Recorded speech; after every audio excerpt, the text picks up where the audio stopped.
കാണിക്കുന്നത്. ഇപ്പോഴത്തെ കുഞ്ഞുങ്ങളൊക്കെ ഇത് ചെയ്യുമെന്ന് ഒരു പ്രതീക്ഷയില്ല. പക്ഷെ അവർക്ക് കൂടുതലും ടൈമില്ലാത്ത കുഞ്ഞുങ്ങളാണ്. അപ്പം ഞാൻ നോക്കിയപ്പോൾ ഒരു ചേനയുടെ ഫുള്ള് തണ്ടങ്ങ് വെളിയിലോട്ട് എല്ലാം അങ്ങ് ഒടിഞ്ഞ് വീണ് കിടക്കുന്നു.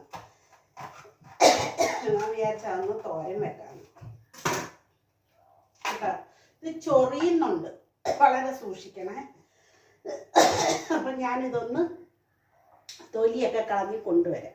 ഇതേ ഉണ്ടാക്കാൻ ഇച്ചിരി പാടാണെങ്കിലും തിന്നാൻ ഭയങ്കര ടേസ്റ്റ്. ഞാനിത് തൊലി ചെത്തി കളഞ്ഞത്, കുഞ്ഞു കളഞ്ഞതല്ല, ചെത്തി കളഞ്ഞത്. ഇതൊന്ന് കഴുകി തോരൻ്റെ പരുവത്തിൽ വേവിച്ചിട്ട് നമുക്കൊരു സ്വല്പം തോരൻ്റെ പരുവത്തിൽ വേവിച്ചിട്ടല്ല, തോരൻ്റെ പരുവത്തിൽ അരിഞ്ഞിട്ട് നമുക്ക് എന്ത് ചെയ്യണമെന്നറിയോ, സ്വല്പം ഒന്ന് വെള്ളത്തിലൊന്ന് തിളപ്പിച്ചിട്ട് ഊറ്റിക്കളയാം.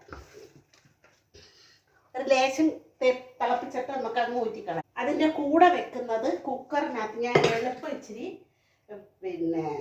എന്താണ് നമ്മുടെ പച്ചപ്പയറാണേ. എൻ്റെ കപ്പലണ്ടി മുട്ട ഉണ്ടാക്കിയത് ഞാൻ കുപ്പിയിലാക്കി വെച്ചേക്കുന്നു. വേറെ ഇച്ചിരി ബാക്കി വെച്ചിട്ടുണ്ട്. നമുക്ക് ഇടയ്ക്കിടയ്ക്കെടുത്ത് തിന്നാൻ ഇഷ്ടമായിരിക്കും. ഭയങ്കര ഇഷ്ടമാണ്. ഒരല്പം പയറൊന്നും ലേശമുള്ള കുറച്ച് പയർ നമുക്കൊന്ന് വേവിച്ചെടുക്കാം. ഇത് ഒരല്പം ഞാൻ പറഞ്ഞല്ലോ, വെള്ളത്തിൽ ഇച്ചിരി ഊറ്റി കളയണല്ലേ.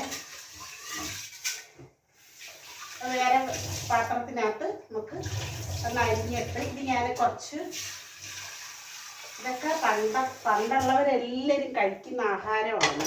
പക്ഷെ ഇപ്പം ആർക്കും വേണ്ട അതൊന്നും. അന്നൊക്കെ ഉള്ള ആൾക്കാർക്ക് ഒരു തരത്തിലുള്ള ഒരസുഖങ്ങളും ഇല്ല, ഒറ്റ അസുഖങ്ങൾ. ഇപ്പം പെണ്ണുങ്ങൾക്ക് യൂട്രസിന് കുഴപ്പം, ആ കുഴപ്പം ഈ കുഴപ്പം ഒന്നും പറയണ്ട, എല്ലാവർക്കും പ്രോബ്ലംസ്. ഒരാൾക്കാർക്ക് പോലും ഇല്ല അസുഖങ്ങളില്ലാത്ത, മനസ്സിലായേ? അപ്പം പണ്ടുള്ള ആഹാര രീതിയെ ഇപ്പം എല്ലാവർക്കും ഫാസ്റ്റ് ഫുഡ് മതി. അപ്പം ഞാനിത് കുക്കർ അടച്ചെടുത്ത് ഓക്കെ. അപ്പം ഞാൻ താണ്ട അരിയുന്ന പരുവത്തിലാക്കിയിട്ട് ഞാൻ അടുപ്പിലോട്ട് വെക്കുകയാണ്. ഇത് തിളച്ചൊന്ന് ഊറ്റണം, ശരിയാകത്തുള്ളൂ. ഇത് ഞാൻ തിളയ്ക്കാൻ വെച്ചിട്ടുണ്ട്. തിളച്ച് കഴിഞ്ഞതിന് ശേഷം നമുക്ക് ബാക്കി കാണിച്ചു തരാം. ഞാൻ ഇത്രയും തേങ്ങ എടുക്കുന്നോളെ, അത്രയും തേങ്ങ, അതിനകത്തൊരൽപ്പം ജീരകം, ഇച്ചിരി മുളക് കേട്ടോ, കുറച്ച്, അതായത് ഇച്ചിരിയേ ഉള്ളു. അത് ഒന്ന് ആവി അടിച്ച് വന്നപ്പോൾ അതിനകത്ത് വളരെ കുറച്ച് കാര്യങ്ങളേ ഉള്ളൂ. നമുക്ക് കുറച്ച് ജീരകം കണ്ടല്ലേ, ഒരിത്തിരി മുളക് പൊടി,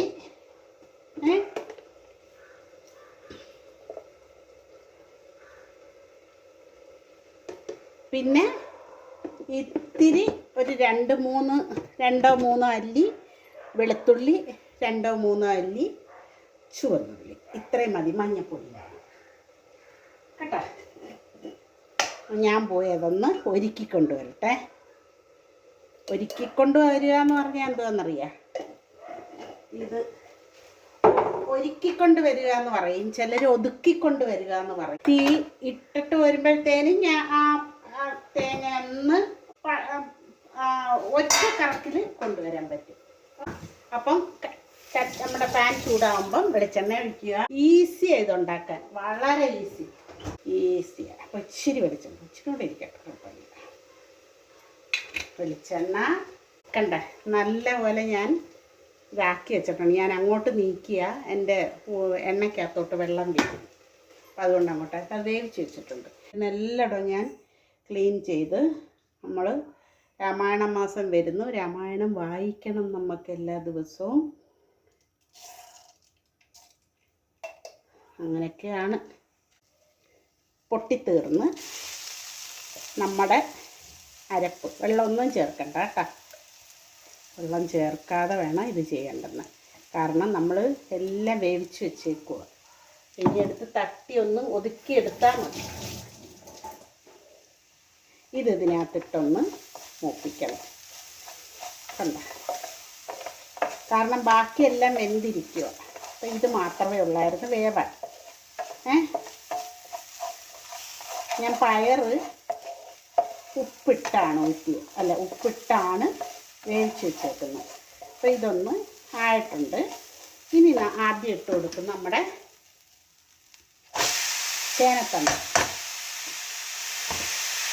ചേനത്തണ്ട് ഉപ്പിടാതാണ് ശരിയാക്കിയേക്കുന്നത്.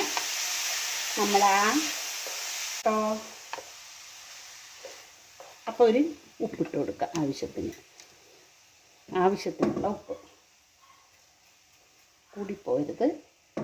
നമ്മൾ ഈ കൂടിപ്പോവരുതെന്ന് ഞാൻ പറയുന്നതെന്ന് വെച്ചാൽ നമ്മൾ ഉപ്പ് കുറവാണ് കഴിക്കുന്നത് കേട്ടോ.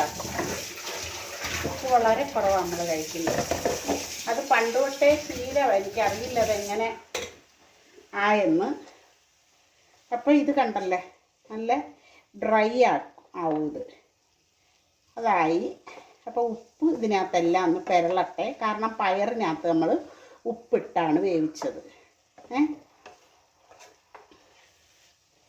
ഇത് നല്ല ശരീരത്തിന് ഗുണം ചെയ്യുന്നൊരു സംഭവമാണ് കേട്ടോ. അതൊന്ന് വെള്ളമൊന്ന് വറ്റട്ടെ, ഉപ്പ് കറക്റ്റ്. ഞാൻ പോയി 2 അല്ലി കറിവേപ്പില ഇവിടെ ഇരിപ്പുണ്ട്, സോറി.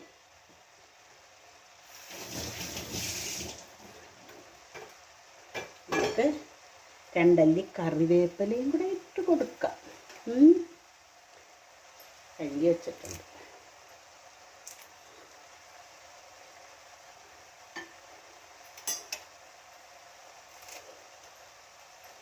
അപ്പോൾ ഒന്ന്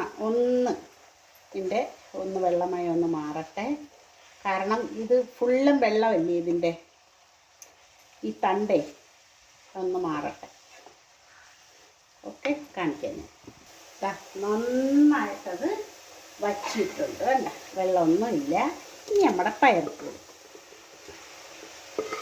പയർ ഇച്ചിരി എന്തായാലും കുഴപ്പമില്ല കേട്ടോ, നല്ലതാണ്. നമുക്കിതിനെ ഒന്ന് റെഡിയാക്കി എടുക്കാം. പണി തീർന്നു.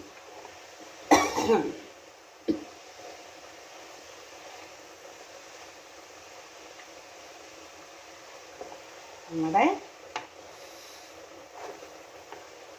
ചേനത്തണ്ട് തോരൻ കണ്ടോ. ഞാൻ ഉപ്പൊന്ന് നോക്കാം. കറക്റ്റ് പരുവം, കറക്റ്റ്, ഒന്നും പറയാനില്ല. നമ്മുടെ ബിജുക്കുട്ടൻ പറയുന്ന പോലെ ഒന്നും പറയാനില്ല, സൂപ്പറുമാണ്. എന്താ ഇനി ഇതൊന്ന് ഒരു ലേശം തണുത്താൽ ഇതങ്ങ് നല്ല ഡ്രൈ ആവും കേട്ടോ. നമുക്ക് ഇന്നത്തെ കറി എന്ന് പറഞ്ഞാൽ പരവ കറി ഇരിപ്പുണ്ട്, അതാ. ഓക്കെ, ചോറ് റെഡിയാണ്. ഓക്കെ, എല്ലാവരും വീഡിയോ കണ്ടോ?